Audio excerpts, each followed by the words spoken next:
Is it ever coming back? Well, my mother always says, it ain't over till the fat lady sings. And Jane, I haven't sang yet, so, I don't know. I mean. Housewives propelled Deandra onto a national stage that she's now using for her love of food. I've been to a lot of parties at your house, and you always have the best food, and you all cook it. You always cook it all yourself.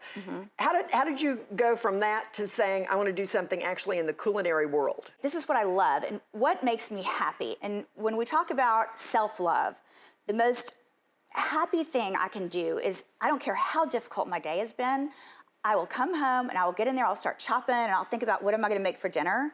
And that's my happy place and my happy time.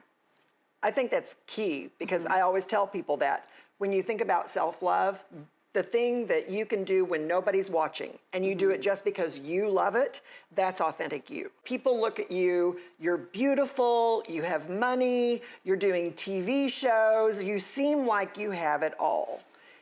Have you struggled in your life with loving and valuing yourself? Definitely. I've had some very dark times in my life. Growing up was difficult for me because my parents got divorced at a young age, and then my mother, of course, married Glenn Simmons, who raised me, who was a wonderful stepfather, but my father was an alcoholic, and I struggled with my weight because I was, going back and forth between, on the weekends, I'd see my dad, and I'd come back home, and it would just be very traumatic for me.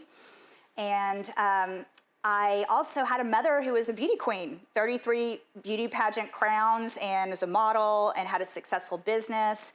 And I was kind of like this dorky, nerdy kind of kid who was a straight A student. Those insecurities culminated in an early relationship. Where I had the most negative self-worth was in my relationships.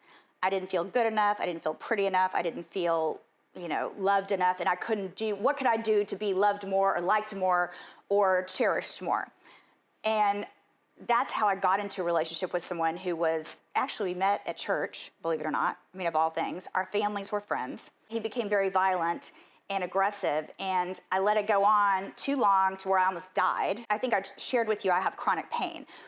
Chronic pain is from being thrown against doors and windows and, my skull cracking and my neck problems now. So I deal with that every day of my life. For a woman who's watching and hearing you tell that story of being in an abusive marriage and relationship, and maybe a woman is watching and she's in her own dark place, how did you get from there to here? I focused on, at that time, I learned about my meditation practices.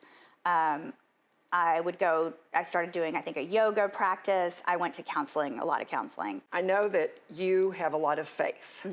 And one of the things that I have found that's been very helpful to me is that the closer I have gotten to God and the closer I walk with God, the more I realize I'm His creation or her creation, whatever God is. And so therefore, I am valuable and lovable. We are, and I've watched your journey, by the way. I've seen your transformation over the past few years. That's the thing, we're all created in God's image. So if God created us this way, then we are perfect in His eyes. So what does it matter what anybody else thinks? The only person you should be worried about is God. What does God think about you? And what does God value and cherish in you?